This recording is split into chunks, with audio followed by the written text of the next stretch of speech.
जी अस्सलाम वालेकुम रहमतुल्लाहि व बरकातुहू। मुहतरम तलबा इकराम, चलिए आज एक इम्पॉर्टेंट लेसन है जो हम पढ़ने जा रहे हैं और वो है आपका टीएमए।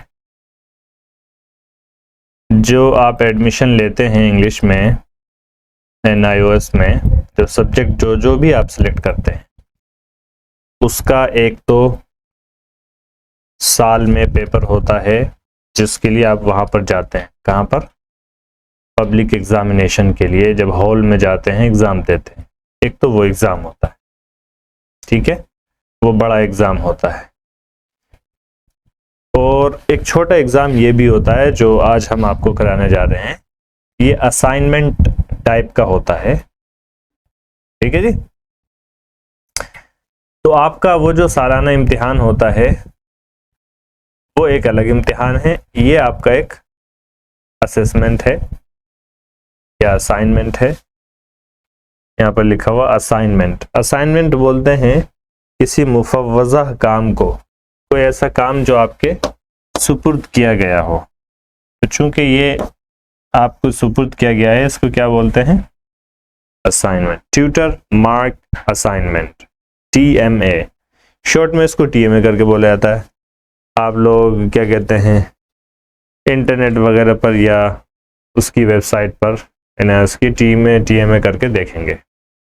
अगर आप देखेंगे वेबसाइट पर तो आपको नज़र आएगा। ये टोटल इंग्लिश 202, ये तो आपके सब्जेक्ट का टाइटल हो गया, ट्यूटर मार्क्ड असाइनमेंट। इसके मैक्सिमम मार्क्स होते हैं 20 मार्क्स का ये होता है। और 20 मार्क्स जो हैं ये इंपॉर्टेंट मार्क्स होते हैं, ये आपको जुड़ जाएंगे तो आपके जो पास होने के इम्कानात होते हैं काफ़ी हद तक ऊपर हो जाते हैं।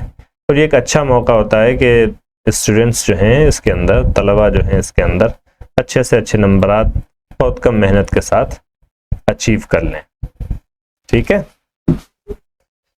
इसके अंदर कई सारे सवाल हैं, इसमें 6 सवाल हैं।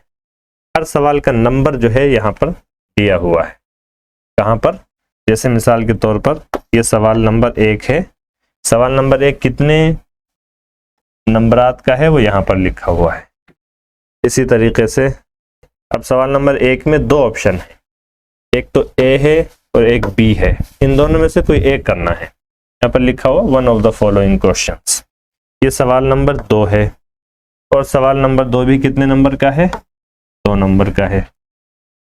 फिर उसके इसमें भी 2 ऑप्शन है, any one of the following, या तो ये वाला करें या ये वाला करें, जो भी आपको मुनासिब लगे।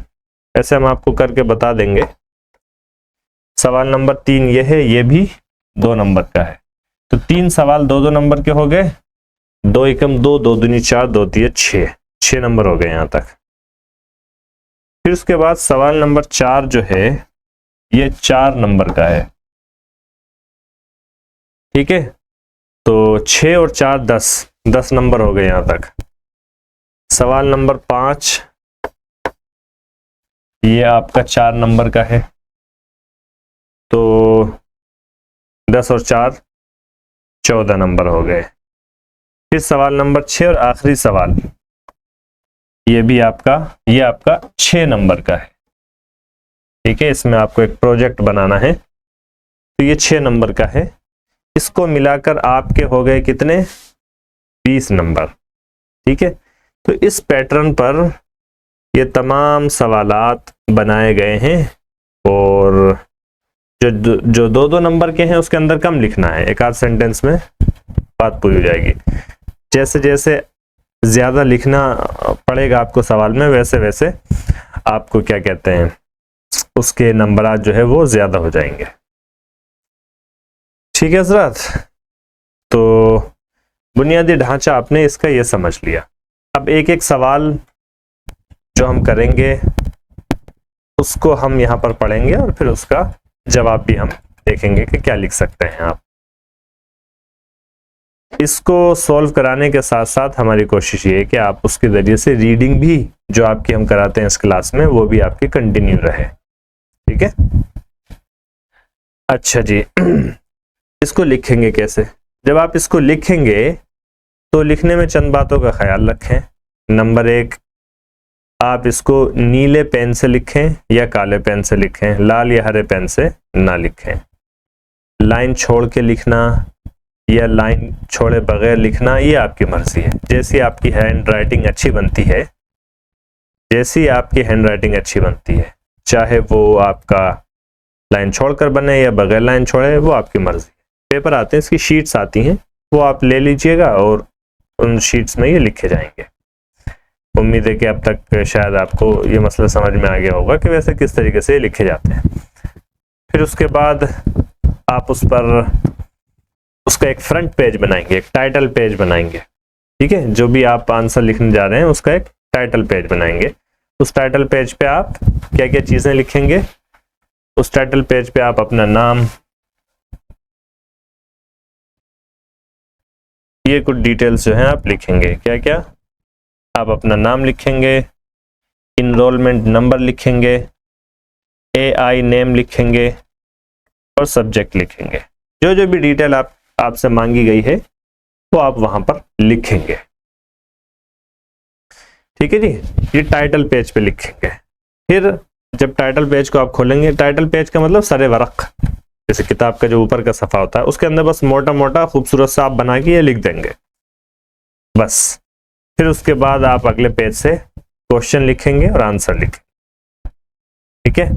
क्वेश्चन लिखते वक्त आप क्वेश्चन को पूरा उतार भी सकते हैं और जवाब लिख सकते हैं।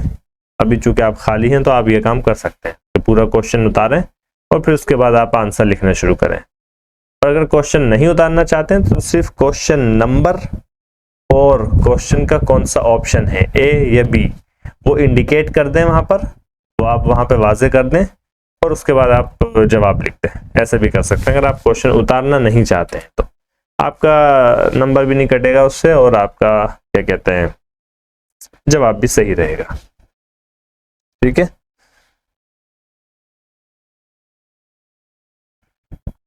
चलिए अब हम देख लेते हैं जरा कि क्या क्या। अब ये क्वेश्चन नंबर 1 है। क्या बोल रहा है question number 1? Answer any one of the following questions in about 40 to 60 words. के फॉलोइंग क्वेश्चंस मुंदरिजा झेल सवालात, मुंदरिजा झेल सवालात। One of the following questions, मुंदरिजा झेल सवालात में से कोई एक। मुंदरिजा झेल, अच्छा जिन लोगों को मुंदरिजा झेल नहीं पता वो भी बता देते हैं। मुंदरिजा झेल का मतलब है नीचे दिए गए या आने वाले सवालात। लफ्ज़ी तर्जुमे फॉलोइंग क्या होते हैं? बाद में आने वाला, बाद में आना। तो ये जो आने वाले सवालात हैं, एक ये, इनमें से कोई एक मुंतखब करके आप उसका जवाब लिखिए। जवाब की लिमिट होनी चाहिए 40 से 60 अल्फाज। ऐसा नहीं कि बहुत छोटा सा जवाब लिख दिया, हाँ या ना में ही लिख के छोड़ दिया, या ऐसा भी नहीं कि क्या कहते हैं आप किताब तसनीफ करने बैठ गए, मुसन्निफ अली रहमा बनने बैठ गए आप वहाँ पर। तो इसका भी ख्याल रखा जाए कि सवाल में जो भी वर्ड लिमिट दी गई है, 40 लफ्ज़, 50 लफ्ज़, 60 लफ्ज़, 100 लफ्ज़, 150 लफ्ज़, 200 लफ्ज़, 500 लफ्ज़, जो भी सवाल की लिमिट दी गई है कि इतने में जवाब मतलूब है, उतने में ही जवाब देंगे तभी आपको नंबर मिलेंगे पूरे। और अगर नहीं देंगे उस तरतीब से तो फिर आपको पूरे नंबर नहीं मिलेंगे। तो 40 से 60 अल्फाज का मतलब होता है 1 से 2 जुमला, बस 1 से 2 सेंटेंस जो होता है, बस यही बनता है 40 से 60 अल्फाज का। क्या है सवाल? पहला सवाल है what does the speaker mean by laughing with their teeth and laughing with their eyes? How does this contrast reflect a change? चलिए सवाल जो है हमने एक सॉल्व कर दिया है आप लोगों के लिए, तो यहीं पर सवाल और यहीं पर जवाब हम देखते चलेंगे।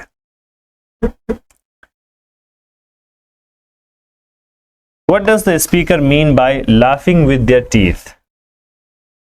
स्पीकर यानी कि मुतकल्लिम क्या मुराद लेता है? मुतकल्लिम क्या मुराद लेता है?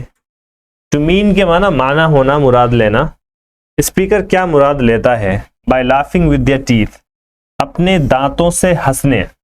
ये दरअसल एक पहला सबक आया हुआ है, उसी सबक की तरफ इशारा करते हुए बोल रहे हैं कि सबक में मुसन्निफ ने ये जुमला इस्तेमाल किया, लाफिंग विद योर टीथ, अपने दांतों से हंसना।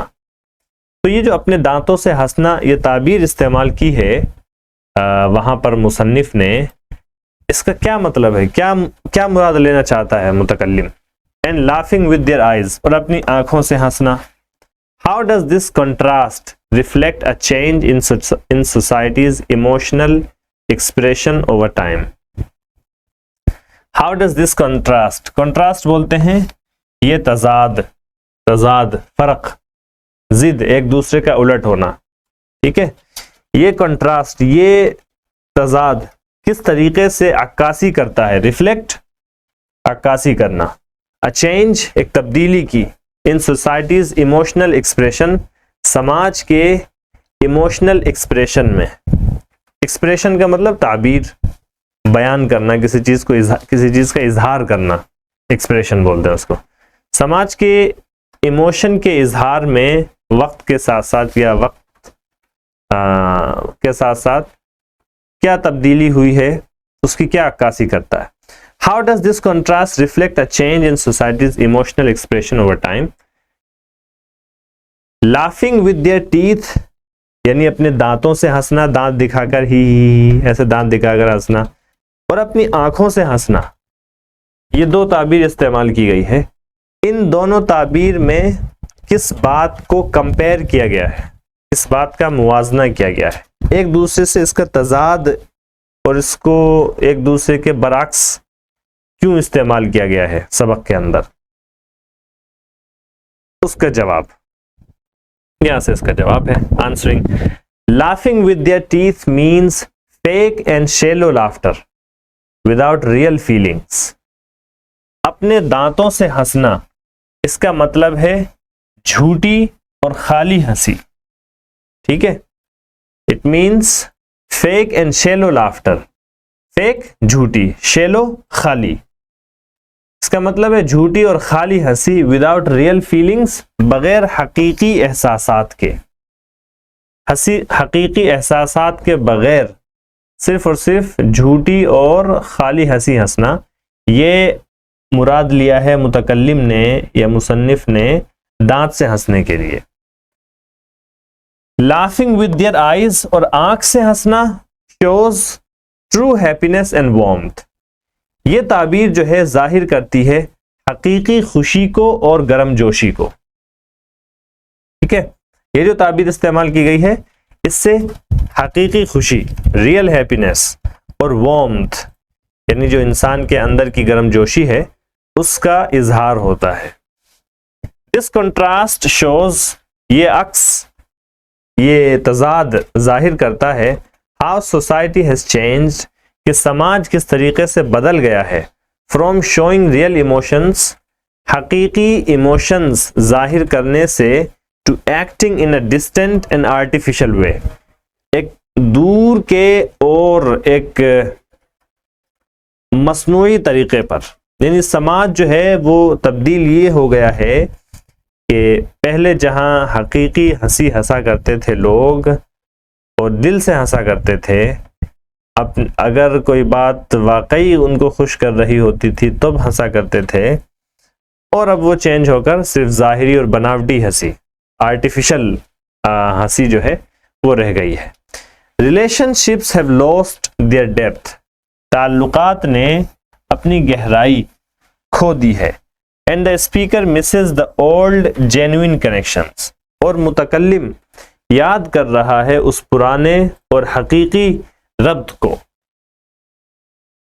समझ में आई? ये असल में लेसन आपने पढ़ा हुआ नहीं है, इसलिए आपको शायद थोड़ा सा अजीब लग रहा होगा, लेकिन लेसन के अंदर ये बात की गई है कि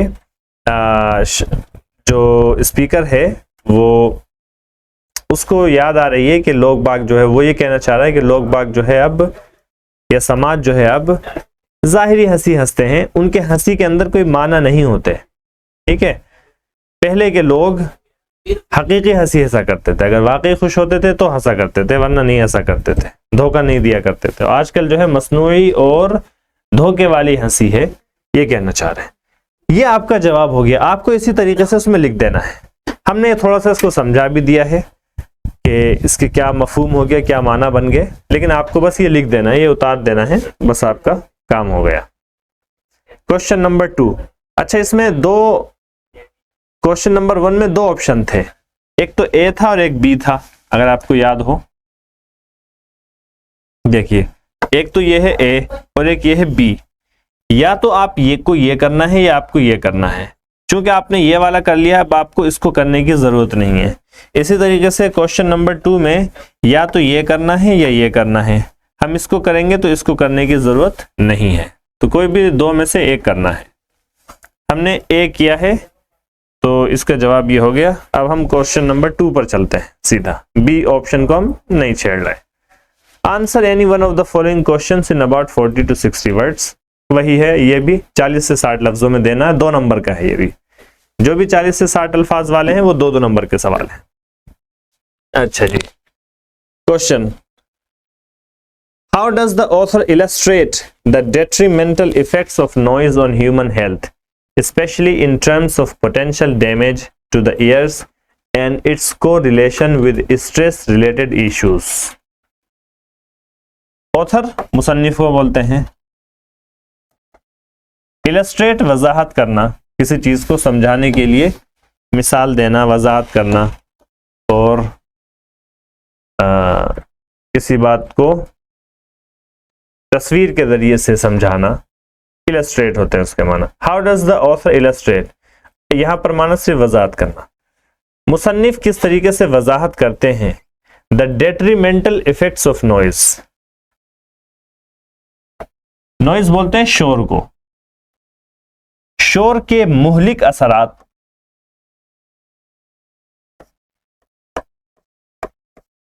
ठीक है जी, शोर के मुहलिक असरात ऑन ह्यूमन हेल्थ, इंसानी सेहत,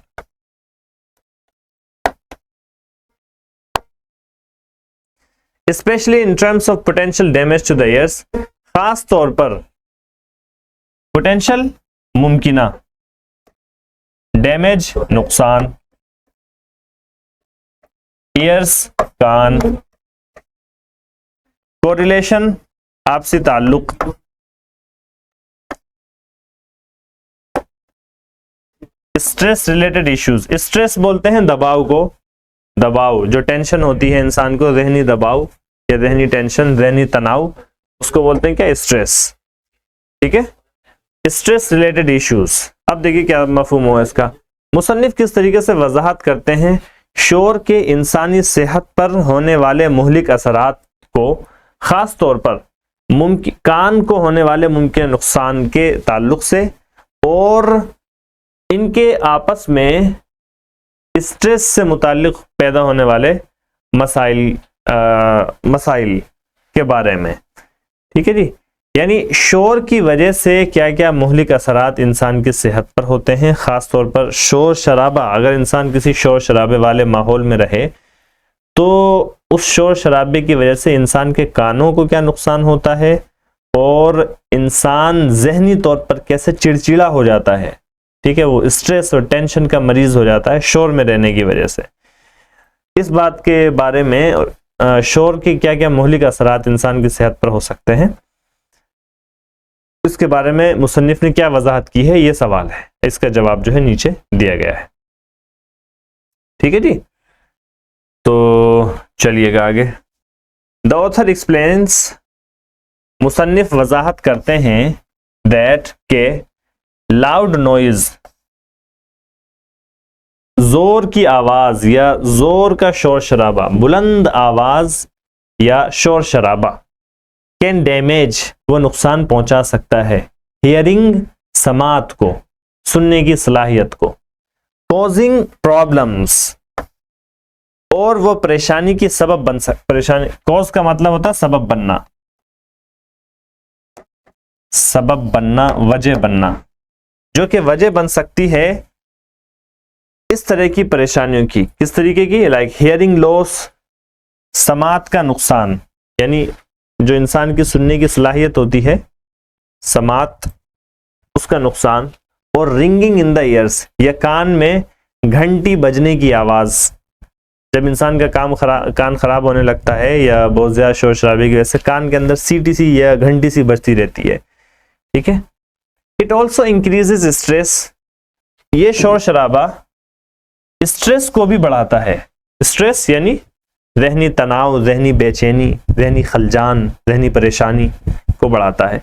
raising blood pressure, blood pressure को बढ़ाते हुए, जिस्म के अंदर खून का एक दबाव अल्लाह ताला ने नॉर्मल रखा है, जिसको हम ब्लड प्रेशर बोलते हैं, खून का दबाव, फुशारे खून भी बोलते हैं इसको उर्दू में।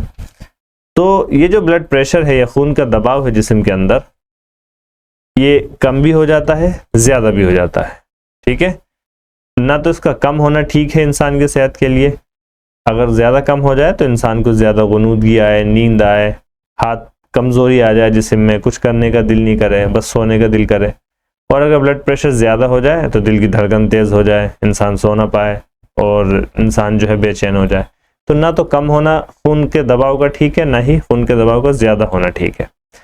शोर शराबे वाले माहौल में जहाँ पे हॉर्न बज रहे हैं, मुस्तकिल ढोल धमाका बज रहा है, डीजे बज रहे हैं, इस तरीके के माहौल में रहने की वजह से इंसान की कान तो उसके खराब होते ही हैं, इसके अलावा इंसान का दिमाग भी खराब होता है, उसको स्ट्रेस होता है, और उसके साथ साथ क्या कहते हैं, खून का जो दबाव है, ब्लड प्रेशर जो है वो भी इंसान का बढ़ जाता है। डिस्टर्बिंग स्लीप, नींद जो है वो भी डिस्टर्ब होती है उससे।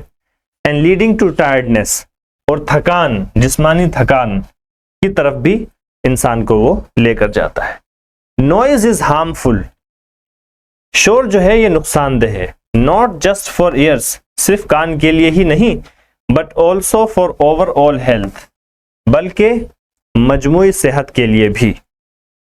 As it is linked to stress and its effects, क्योंकि ये जुड़ा हुआ है, शोर शराबा जो है स्ट्रेस से और इसके जो असरात हैं उससे जुड़ा हुआ है, ठीक है जी।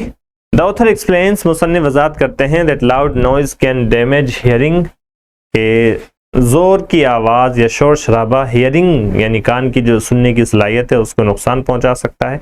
Causing problems like hearing loss और रिंगिंग इन द ईयर्स, इस तरीके की परेशानी का सबब बनते हुए जैसे कि समात का नुकसान या कानों के अंदर घंटी बजना। इट ऑल्सो इंक्रीजेज स्ट्रेस, ये जो है स्ट्रेस को भी बढ़ाता है, specially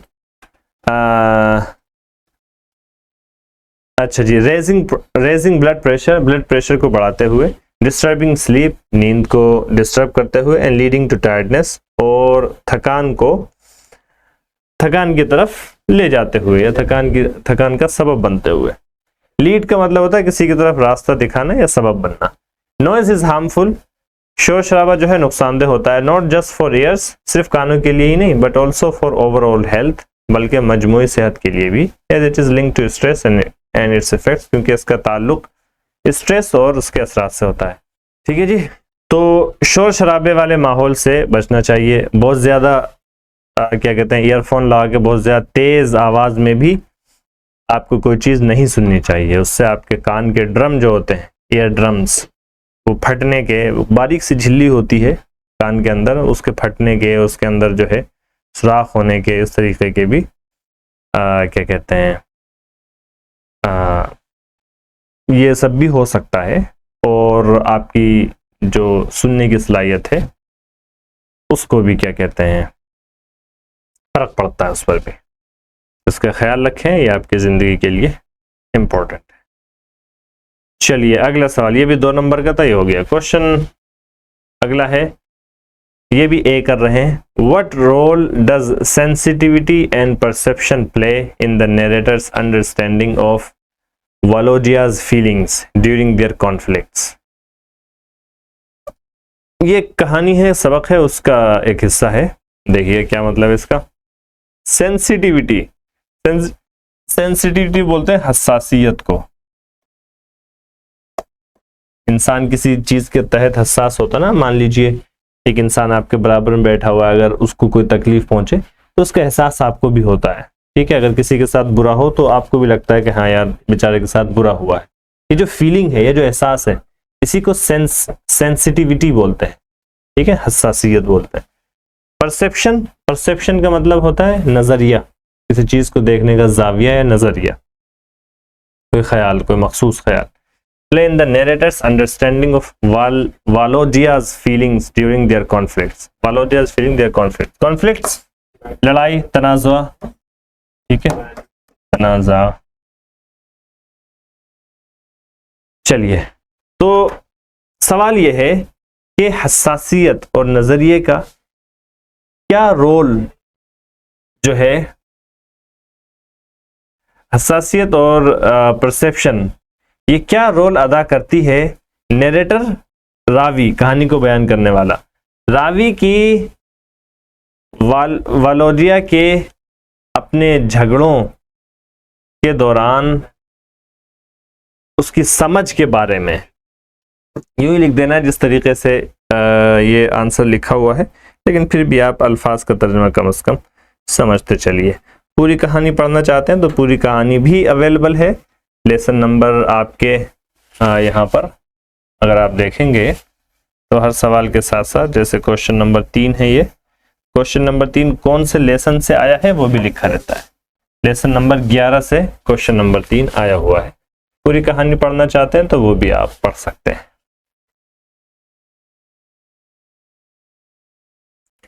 ji, the narrator's sensitivity makes him feel inferior. रावी की हसासियत उसको कमतर महसूस कराती है। इंफीरियर के माना कमतर। इंसान के अंदर एहसास बर्तरी भी होता है कि मैं बहुत बड़ा सेठ हूं, ये हूं, वो हूं, ठीक है, और इंसान के अंदर एहसास कमतरी भी होता है। किसी बड़े के सामने आदमी अपने आप को क्या समझता है, छोटा समझता है। तो ये जो छोटा समझने का एहसास है, इसी को बोलते हैं इंफीरियोरिटी कॉम्प्लेक्स, ये एहसास कमतरी, ठीक है, इंफीरियर कमतर, और सुपीरियर ये होता है आपका बर्तरी, इसी को हम बोलते हैं सुपीरियोरिटी कॉम्प्लेक्स, क्या एहसास बर्तरी।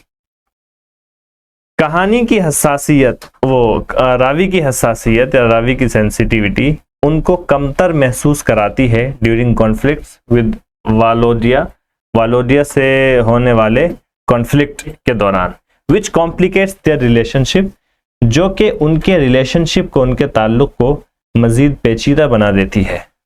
वालोडिया सीम्स मोर केयरफ्री, वालोडिया ज्यादा बेतवज्जो नजर आती है, and less aware of these feelings, और इन एहसासात से कम आशना नजर आती है, यानी इन एहसासात की वो फीलिंग्स वगैरह की ज्यादा परवाह नहीं करती है।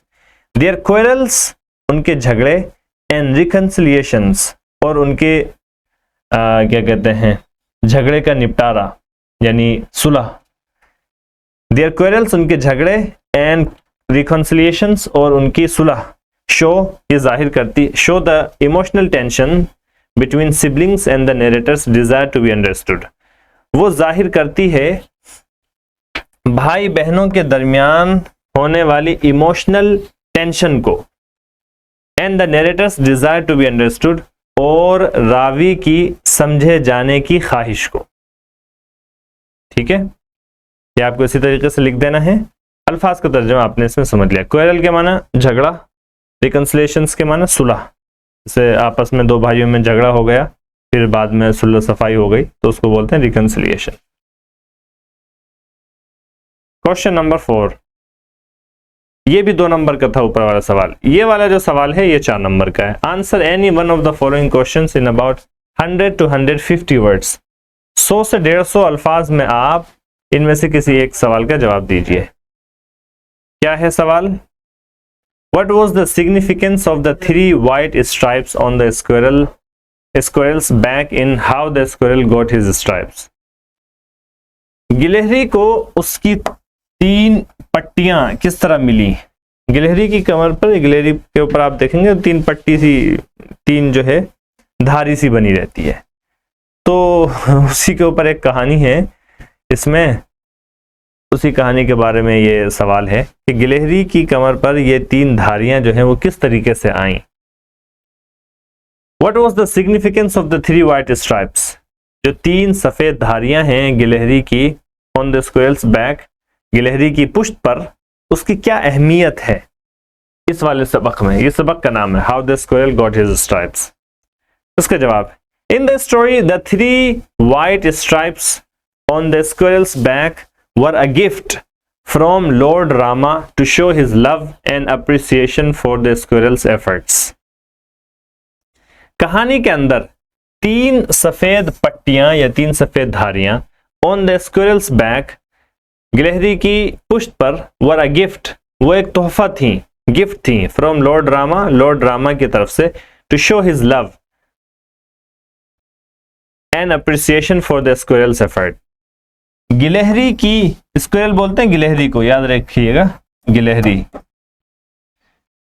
गिलहरी की कोशिशों की अप्रिसिएशन यानी कि कदर, अप्रिसिएशन बोलते हैं कदर को, तारीफ को, सताइश को, गिलहरी की कोशिशों की तारीफ और उनकी मोहब्बत का, लॉर्ड राम का अपनी मोहब्बत के इजहार के लिए, यानी हुआ यह था कि किसी काम में, पुल वगैरह बनाने में, क्या कहते हैं, जो गिलहरी थी वो लॉर्ड राम की मदद कर रही थी, वो भी छोटी छोटी कंकरियां लाकर, बंदर भी मदद कर रहे थे और गिलहरी भी मदद कर रही थी, गिलहरी मदद कर रही थी छोटे छोटे कंकर लाकर। अगरचे कंकर से ज्यादा कुछ होने वाला नहीं था, लेकिन फिर भी लॉर्ड राम ने यह देखा कि ये मेहनत कर रही है, तो उनके तई उनका प्यार और क्या कहते हैं, उसकी मेहनत की सताइश, अप्रिसिएशन जो है उन्होंने किया।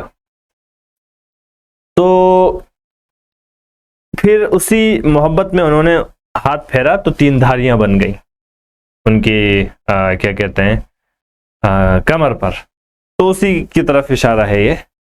While Lord Rama, अच्छा जी, while the monkeys carried heavy stones for the bridge, जिस दौरान monkeys यानी बंदर carried उठाकर ला रहे थे heavy stones, भारी भारी पत्थर, for the bridge, ब्रिज के लिए यानी पुल बनाने के लिए, the squirrel worked hard, गिलहरी भी मेहनत कर रही थी, by carrying small pebbles, छोटे छोटे कंकरियां लाकर, Lord Rama gently touched them, Lord Ram उनको क्या कहते हैं, Lord Rama gently touched him, Lord Ram ने उसको मोहब्बत से या आराम से उसको टच किया, living the stripes as a mark of recognition, छोड़ते हुए 3 धारियां उनकी कबूलियत की निशानी, उनकी शनाख्त की निशानी के तौर पर। द स्टोरी टीचेस, ये कहानी बताती है, that even small efforts are valuable, कहानी बताती है कि छोटी से छोटी कोशिश भी वो वैल्यूएबल होती है, काबिल कद्र होती है, व्हेन डन विद सिंसियरिटी, जब इखलास के साथ की जाती है। ठीक है जी, जब इखलास के साथ की जाती है, छोटी से छोटे छोटे काम भी जब सही नीयत के साथ की जाती है तो वो भी वैल्यूएबल होती है। इट शोज, ये बात जाहिर करती है, that dedication and good intentions matter more than strength or size, ये बात जाहिर करती है कि किसी काम के लिए अपने वक्त को निकालना, डेडिकेट करना, ठीक है, वक्फ करना अपने आप को, and good intentions, और नीयत सालिहा यानी अच्छी नीयत, मैटर, ये अहम होती हैं, more than strength और size, ताकत और साइज से ज्यादा। ये बात जाहिर करती है कि डेडिकेशन यानी अपना लगाव आपका किसी चीज से, किसी काम के लिए आप अपने आप को वक्फ कर देना, कि आपका लगाव और अच्छी नीयत ये ताकत और साइज से भी ज्यादा अहमियत की हामिल होती है। द स्ट्राइप्स रिमाइंड अस, ये जो धारियां हैं ये हमको याद दिलाती हैं, दैट एवरी कॉन्ट्रीब्यूशन, कि हर ताउन, हर कॉन्ट्रीब्यूशन, हर ताउन, बिग और स्मॉल, चाहे वो बड़ा हो या छोटा हो, इज इंपॉर्टेंट, वो अहम है, when done with love and commitment, जब वो प्यार से और कमिटमेंट के साथ किया जाए, लगाव के साथ, प्यार के साथ और लगाव के साथ लगकर जब किया जाए तो वो भी अहम होती हैं। ये आपके 4 क्वेश्चन हो गए, ये 4 नंबर का सवाल था। Question number 5, How does the little girl's attitude towards her father change during the night when she has a nightmare? छोटी बच्ची का रवैया, एटीट्यूड रवैया, टुवर्ड्स हर फादर, अपने वालिद के तईं, हाउ डिड इट चेंज, किस तरीके से तब्दील हुआ, ड्यूरिंग द नाइट, उस रात में, when she has a nightmare, जब उसको एक बुरा ख्वाब आता है। ठीक है, एक बच्चे को एक डरावना ख्वाब आता है। एक बच्ची होती है जो अपने बाप से डरी डरी रहती है, सहमी सहमी रहती है, अपने बाप से इतना घुलती मिलती नहीं है।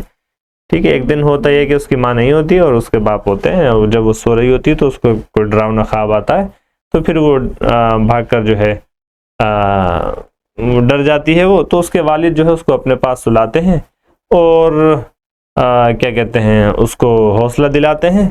तो उस रात उस लड़की को एहसास होता है कि हमारे वालिद जो है वो इतने बुरे भी नहीं है, तो इतने डरावने भी नहीं है, इतने खौफनाक भी नहीं है, अगरचे वो हमारे साथ खेलते नहीं हैं, ये खेलने का उनको वक्त नहीं मिलता है, लेकिन फिर भी। तो बच्चे का जो रवैया होता है, जो नज़रिया होता है, वो किस तरीके से चेंज हुआ, इस बारे में सवाल है। आंसर, केजिया, केजिया नाम है। Kezia was scared after a nightmare. Kezia जो है एक डरावने ख्वाब के बाद, नाइटमेयर बोलते हैं डरावने ख्वाब को, केजिया एक डरावने ख्वाब के बाद डरी हुई थी। हर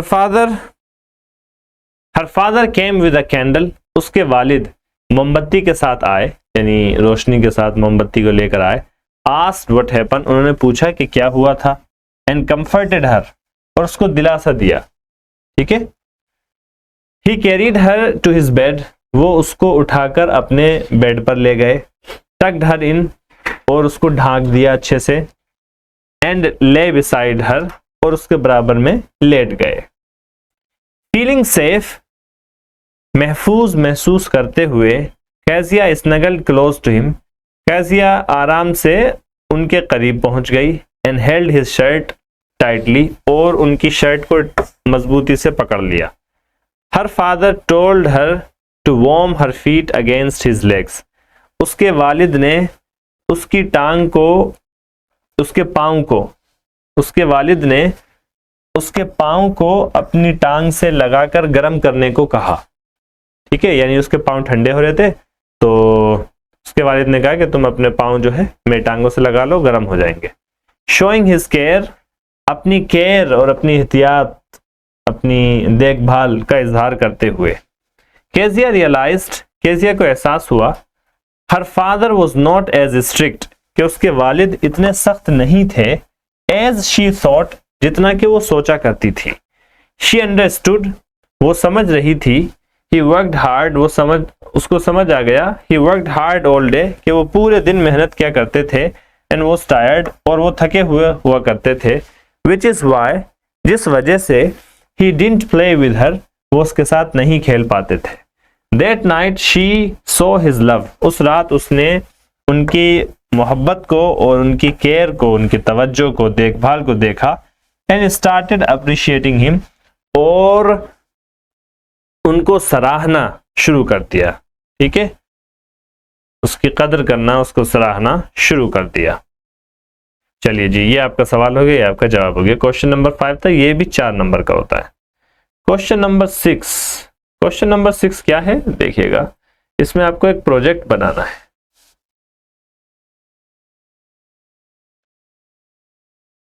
ये है, prepare any one project out of the following in about 500 words. ये 6 नंबर का सवाल है, 500 अल्फाज में ये मांगा गया है, तकरीबन 500 अल्फाज में, थोड़ा बहुत कम भी होगा तो चलेगा। एक टॉपिक ये दिया गया है और एक टॉपिक इसमें ये दिया गया है। इन दोनों टॉपिक में से किसी एक टॉपिक पर आपको 500 अल्फाज में एक प्रोजेक्ट बनाना है।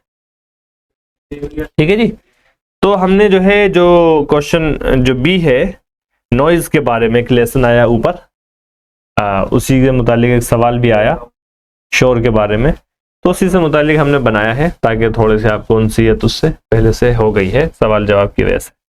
तो प्रोजेक्ट वर्क जब आप बनाएंगे तो इस तरीके से बनाएंगे। प्रोजेक्ट वर्क, टाइटल लिखेंगे उसका एक, क्रिएटिंग ए क्वाइट जोन, इस नाम से उसका जो टाइटल इन्होंने मांगा है वो क्या मांगा है, क्रिएटिंग ए क्वाइट जोन। इस टाइटल के साथ आप इसको बना रहे हैं। ये देखें, ये टॉपिक इन्होंने यहाँ पर मांगा है कि इस टॉपिक पर आप बनाइए। तो क्रिएटिंग ए क्वाइट जोन, ये टॉपिक रहेगा आपका, ये आपका टाइटल रहेगा, और इस टाइटल के तहत आपको ये जवाब तैयार करना, वो इस टाइटल के तहत बनाना है।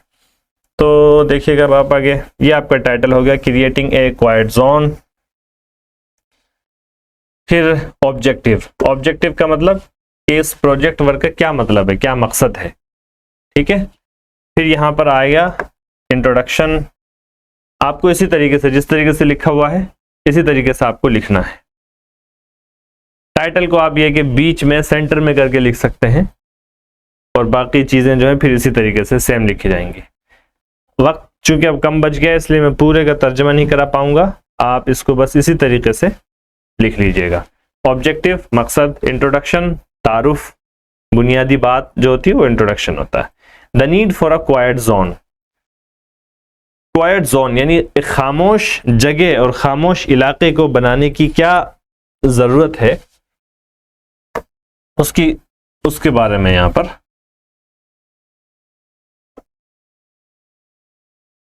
हेल्थ बेनिफिट्स हैं इसके, 1 2 3 हेल्थ बेनिफिट्स हैं। एनवायरमेंटल इम्पैक्ट, इसका माहौल पर असर पड़ता है, इसके भी 2 पॉइंट बताएं।